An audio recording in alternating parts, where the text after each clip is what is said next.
There is a day you have been meaning to begin. You know the one, not a vague someday.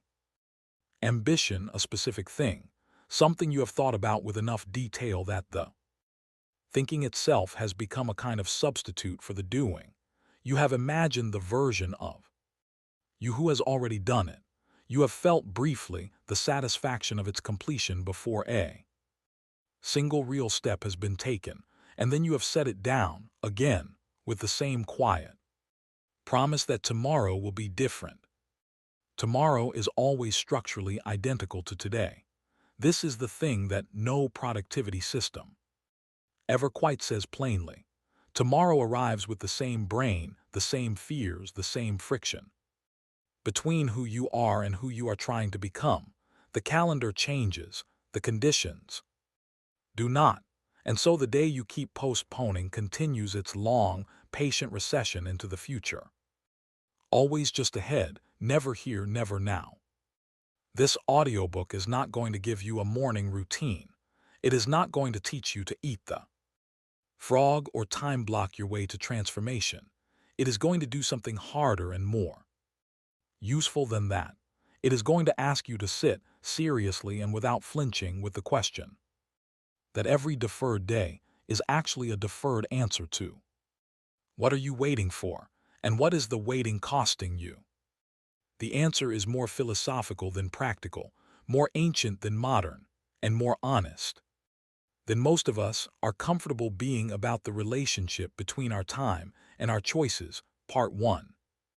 The unlived life, why it feels safer than the real one. The Swiss psychiatrist Carl Jung wrote about what he called the unlived life, the accumulated weight of everything a person has chosen not to do, not to become, not to risk. He observed that the unlived life does not simply disappear when we decline to pursue it. It persists. It accumulates. It expresses itself sideways in restlessness, in irritability, in the vague and sourceless dissatisfaction that haunts people who have, by every external measure, perfectly adequate lives. The unlived life exerts a gravitational pull precisely because it has never been tested. The novel you have not written cannot disappoint you. The business you have not started cannot fail. The relationship you have not pursued cannot end badly. The version of yourself you have been intending to become remains in the imagination, always possible, luminous with potential, unscarred by the friction of reality, and the lived version, the imperfect, struggling, sometimes failing version that would exist if you actually began, cannot compete with that. This is what most conversations about procrastination miss entirely. They treat it as a failure of organization or motivation or willpower. They prescribe systems and schedules and accountability structures, and these things can help at the margins, but they do not touch the philosophical core of the problem, which is this: procrastination is very often not the avoidance of work, it is the protection of possibility. As long as you have not begun, you have not yet failed. As long as you have not committed, you are still, technically, the person who could do it perfectly. The deferral is not laziness. It is a preservation strategy for the ideal self, the self that exists only in the unbegun. The philosopher Soren Kierkegaard wrote extensively about what he called the aesthetic stage of existence, a mode of living organized around the maintenance of possibility, the cultivation of options, the avoidance of commitment. The aesthetic person is not passive, are often extraordinarily intellectually active. They think about things with great sophistication and depth. They plan, they envision, they refine the imagined version endlessly. What they do not do is choose, because choosing one thing means relinquishing all the others, and the others, still unchosen, still possible, are always in imagination at least as good. Kierkegaard's diagnosis was that this mode of existence, however comfortable it feels moment to moment, produces a particular kind of despair, the despair of never fully arriving in one's own life, of being perpetually adjacent to it, present in the planning, absent in the doing, a spectator of a performance you were always meant to give. The move he prescribed was not discipline in the conventional sense. It was what he called the leap, a deliberate, philosophically aware act of commitment to the particular, the finite, the imperfect real thing over the infinite, unbounded, perfect, imagined one. To choose this, knowing it means not that. To begin here, knowing it will not be perfect. To enter your own life fully, with all the risk that entails. That leap is not comfortable. It is not the result of having removed the fear of failure or having finally found the perfect conditions. It is the recognition that the conditions will never be perfect. And the choice to begin anyway, not because the fear is gone, because the cost of waiting has finally become clearer than the cost of beginning. Part 2. What tomorrow actually costs. There is a calculation most people never make, not because they lack the capacity for it, but because making it honestly produces a discomfort that the mind is strongly motivated to avoid. It is the calculation of what the deferral actually costs, not in productivity terms, in life terms. The Stoics were meticulous about this. Marcus Aurelius, who governed the largest empire in the ancient world while writing philosophy in his private journals at night, returned again and again to the subject of time, not as a resource to be managed but as the substance of life itself. He wrote of the present moment as the only possession a human being truly has, not the future, which does not yet exist and may never arrive in the form imagined, not the past, which is fixed and beyond alteration, only now, only this, and the squandering of it through distraction. Deferral, the endless postponement of the life one intends to live, he treated not as inefficiency but as a kind of death, the slow, voluntary surrender of the only time one is actually given. Seneca, writing to his friend Lucilius, put it with characteristic directness. It is not that we have a short time to live, but that we waste much of it. Life is long enough, and it has been given in sufficiently generous measure to allow the accomplishment of the very greatest things, if the whole of it is well invested. The Stoic insight is not that you should feel guilty about wasted time. Guilt is retrospective and largely useless as a motivator. The insight is that time is not a renewable resource, that the day you defer is not simply postponed, it is spent. The hours of this afternoon exist once, will be exchanged, whether you intend this or not, for something. The question is only whether that something is chosen deliberately or allowed to happen by default. There is a concept in economics called opportunity cost, the value of the best alternative, foregone when a choice is made. Every hour spent scrolling, every evening spent uncomfortable inertia, every morning that begins with the intention to begin later, these have an opportunity cost, not an abstract one, a specific one, the page not written, the habit not built, the skill not developed, the relationship not deepened, the version of yourself that would have existed if you had used that particular hour differently. Compounded across days, across months, across years, the opportunity cost of chronic deferral is not a missed deadline, it is a missed life, or not quite a missed life, that is too dramatic. It is a narrowed life, a life lived at a fraction of its possible depth and breadth and meaning, a life in which the person you were capable of becoming remained always just ahead, always almost, never quite, never now. The philosopher William James, who struggled profoundly with paralysis and inaction in his own early life before becoming one of the most productive minds of his century, wrote that the great use of life is to spend it for something that outlasts it. He understood from the inside the difference between a life shaped by deliberate action and a life spent in the preparation for action that never quite arrives. The tomorrow you are counting on is not guaranteed. This is not meant as a dark thought. It is a clarifying one. The certainty with which most people plan to begin later is a certainty that reality has never once confirmed. Later is a hypothesis. Now is the only thing that has ever been verified. And the person who acts from that understanding, not frantically, not in panic, but with a quiet and serious recognition that this particular afternoon is the only one of its kind. That person moves through the world differently than most. Part 3. The neuroscience of not starting. Philosophy tells us what is at stake. Neuroscience tells us why it is so hard.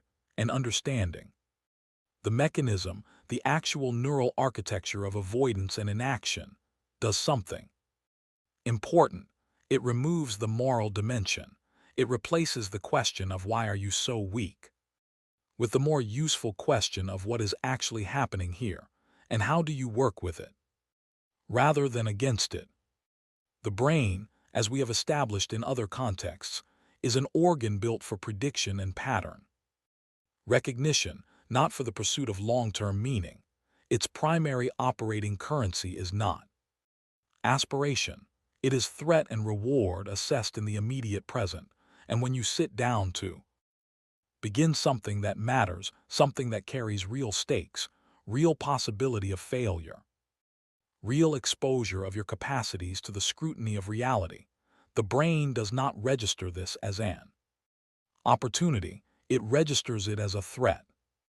The prefrontal cortex, the seat of planning, of long-term thinking, of the capacity to delay gratification for future benefit, understands the value of beginning, but the amygdala, older, faster, louder, reads the anxiety of starting, the discomfort of difficulty, the vulnerability of genuine effort as signals of danger, and the amygdala's alarm system fires faster than the prefrontal cortex can respond with reason, so the email gets closed, the document gets minimized, the guitar goes back in the corner, not because you decided not to begin, because a part of your brain older than language decided that the discomfort of beginning was a signal to move away from, not toward. Procrastination is not a character flaw. It is the nervous system doing its ancient job in a context it was never designed for. You are not broken. You are running modern ambitions on prehistoric hardware. What makes this worse is a phenomenon psychologists call task aversion, the tendency to avoid not tasks that are objectively difficult but tasks that are associated with negative emotional states, boredom, self-doubt, anxiety, the anticipation of frustration. Research by Fuskia Sirwa and Timothy Pitchell has shown that procrastination is far more strongly predicted by how a person feels about a task than by how complex or time-consuming it is. A simple task associated with anxiety will be deferred longer than a complex task associated with interest or confidence. This reframes the entire problem. If procrastination is primarily an emotional regulation strategy, a way of managing the negative feelings associated with beginning, then the solution is not better time management. It is a different relationship with the discomfort of starting, not the elimination of that discomfort. That is not possible. The development of the capacity to begin in its presence, to feel the resistance, recognize it for what it is, and take the action anyway. There is a specific neurological phenomenon that makes this more achievable than it sounds. It is called the Zeigarnik effect, the documented tendency of the brain to maintain heightened cognitive engagement with incomplete tasks compared to completed ones. Once you have started something, your brain becomes invested in its completion in a way it is not invested in the task that has not yet begun. The motivation to continue is almost always greater than the motivation to start, which means that the entire battle, the whole of it, is concentrated in the first 2 minutes, Not the hour, not the project, the beginning of the beginning. This is not a trivial insight. It means that the strategy is not to feel ready. It is to start before you. Feel ready, trusting that readiness follows action rather than preceding it.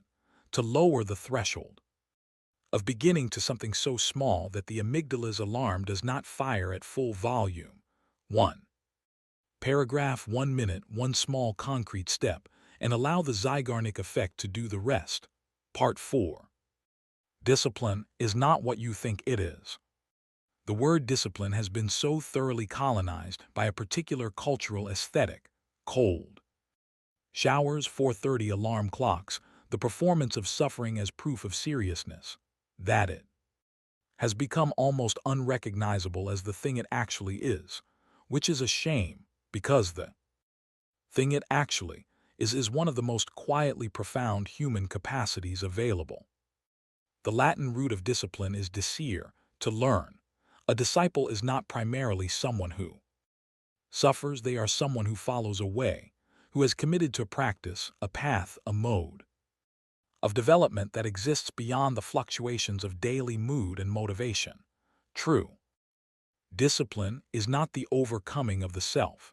It is the development of a self that does not require overcoming every time action is required. Most people relate to discipline as an external force, something imposed, endured, suffered through a regime, a punishment for past softness, a kind of violence done to the part of you that would rather rest. This conception of discipline virtually guarantees its own failure because the human organism does not sustainably do what it experiences as self-punishment. Motivation, built on self-contempt, is unstable by design. It burns hot and collapses. The Stoics understood discipline as something else entirely, not the conquest of desire but its education, not the silencing of the self but its alignment, the slow, deliberate process of bringing what you want in the moment into correspondence with what you value across a lifetime. Marcus Aurelius did not wake before dawn because he had successfully suppressed his desire for sleep. He did it because he had developed through years of practice a genuine preference for the quality of the life that early rising made possible over the quality of the life that longer sleep would produce. The discipline was not the act of rising, it was the cultivation of the values that made rising feel like the natural expression of who he was rather than a battle against who he was. This is the distinction that changes everything. The question is not how do I force myself to do this, the question is how do I become the kind of person for whom this is natural, not effortless. Natural, the distinction matters. Effortless implies no resistance, no difficulty, no cost. Natural means consistent with who you are, something that requires effort the way breathing in cold air requires effort, but that you do anyway because it is what your nature, properly understood and properly cultivated, does. The practical implication of this is profound and underappreciated. It means that the goal of discipline is not to build habits that override your preferences. It is to change your preferences. To spend enough time in the practice of something, working through the early friction, the discouraging plateau, the period before the skill has developed enough to provide intrinsic reward that the neural pathways of genuine preference form, until the person who sits down to write every morning is not fighting the person who would rather not. They have, through sustained practice, become a person who wants to write in the morning, for whom not doing it feels wrong in the way that a skipped meal feels wrong, a mild but real absence of something the body has come to expect. This transformation does not happen quickly. It does not happen through inspiration alone. It happens through the accumulation of days, most of them unremarkable, some of them genuinely difficult, all of them adding their small contribution to the slowly shifting architecture of who you are. The person who shows up when they do not feel like it, day after day, is not Building a habit, they are building a self, and that self once built is the most durable thing a human being can possess. Part 5. The philosophy of beginning. We arrive finally at the question of how, not in the tactical sense, not the 2-minute rule or the implementation intention or the habit stack, though all of these have genuine utility at the right level, in the deeper sense, the philosophical question of what it actually means to begin something and what kind of person is capable of it, and how that kind of person comes to exist. The existentialists had a concept they called thrownness, the observation that human beings do not choose the circumstances of their birth, their early formation, the neural architecture they bring to every moment of decision. We are thrown into existence with particular equipment, particular fears, particular wounds, particular patterns of response that were formed before we had the awareness to shape them deliberately. We did not choose our starting conditions, and yet, and this is the existentialist insistence, we are radically, inescapably responsible for what we do from here, not because the past is irrelevant, but because we are the only ones with the agency to move forward from it. The past explains, it does not determine. To begin is to exercise that agency, to say, regardless of what formed me, regardless of the patterns that run automatically, regardless of the fear and the doubt and the well-worn path of the easier alternative, I am choosing now to act, not perfectly, not without fear, with full awareness that I might fail, that the result might disappoint, that the real version of this thing will fall short of the imagined one in ways I cannot yet see, and choosing anyway, because the imagined version costs something too. It costs the only life I actually have. Beginning is a philosophical act before it is a practical one. It is the assertion of your own agency against the gravitational pull of the default. It is the claim that your choices constitute your character, and your character constitutes your life, and your life is the only canvas you were given. The ancient Greeks had a word for the gap between knowing and doing: akrasia, acting against one's own better judgment. Aristotle wrote about it at length because it puzzled him philosophically. How is it possible to know the good and not do it? How is it that a person can understand clearly what they should do, what they value, what they want for their life, and still in the moment of action choose otherwise? His answer was that knowledge alone is insufficient. Virtue, which for Aristotle meant not moral goodness in the abstract but excellence of character, the habituated disposition to act in accordance with what one knows. Virtue requires practice. It is not a state, it is a process, an ongoing, daily, never quite finished project of bringing the acting self into alignment with the knowing self. This is why beginning matters so much more than any single outcome, because every time you close the gap between what you know and what you do, every time you act in alignment with your values rather than your avoidances, you are doing Aristotelian work. You are building the character that makes the next beginning slightly easier, slightly more natural, slightly more like the expression of who you are rather than the conquest of who you are not. The person who begins is not more talented than the person who doesn't. They are not less afraid, not more certain of success. They have simply developed, through accumulated practice and philosophical clarity about what is actually at stake, a different relationship with the moment of beginning. They have learned to recognize the resistance for what it is: ancient, impersonal, not about this task or this day, but about the brain's oldest instructions. And they have learned to act anyway, not heroically, quietly, with the calm of someone who has made this choice before and knows from experience what it costs to make it and what it costs not to. The closing. I want to leave you with an image that I find genuinely clarifying when the weight of the unbegun presses hardest. It is not from philosophy, it is from the simple arithmetic of a life. Imagine you are at the end of it, not as a morbid exercise, as a clarifying one. You are looking back across the years you were given, and you are able to see two versions of those years side by side. The version you lived with its deferrals, its comfortable avoidances, its long mornings of almost beginning, its evenings of not quite yet, and the version you could have lived if the person you were at 30 or 40 or 25 had begun imperfectly, without certainty, with all the fear intact, on the day they were thinking about beginning. The difference between those two lives is not the difference between success and failure. It is not the difference between achievement and mediocrity. It is the difference between a life that was fully inhabited and a life that was carefully, wisely, safely preserved, and therefore never quite lived, between the person who used their time and the person who spent their time protecting themselves from the risk of using it badly.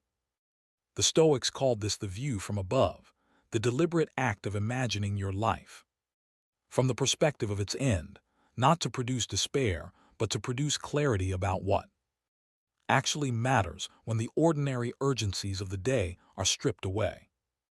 From that vantage point, the question of whether you felt ready to begin seems very small. The question of whether the conditions were perfect seems almost absurd. What remains is the simpler, starker question: did you show up for your own life? Did you bring yourself, your actual self, not the curated, prepared, finally ready version you were always in the process of becoming, to the work that was waiting for you? The day you keep postponing is today. It has always been today, and today, unlike all the tomorrows you have been counting on, is actually here. You have the philosophy now. You understand the unlived life and what it quietly costs. You understand the neuroscience of not starting and where the real battle is concentrated. You understand discipline not as punishment, but as the slow cultivation of a self that acts in accordance with what it values. You understand beginning as a philosophical act, the assertion of agency against the gravity of the default. There is nothing left to understand. There is only the beginning. Not tomorrow, not when you finish this. Now, in the particular, imperfect, unrepeatable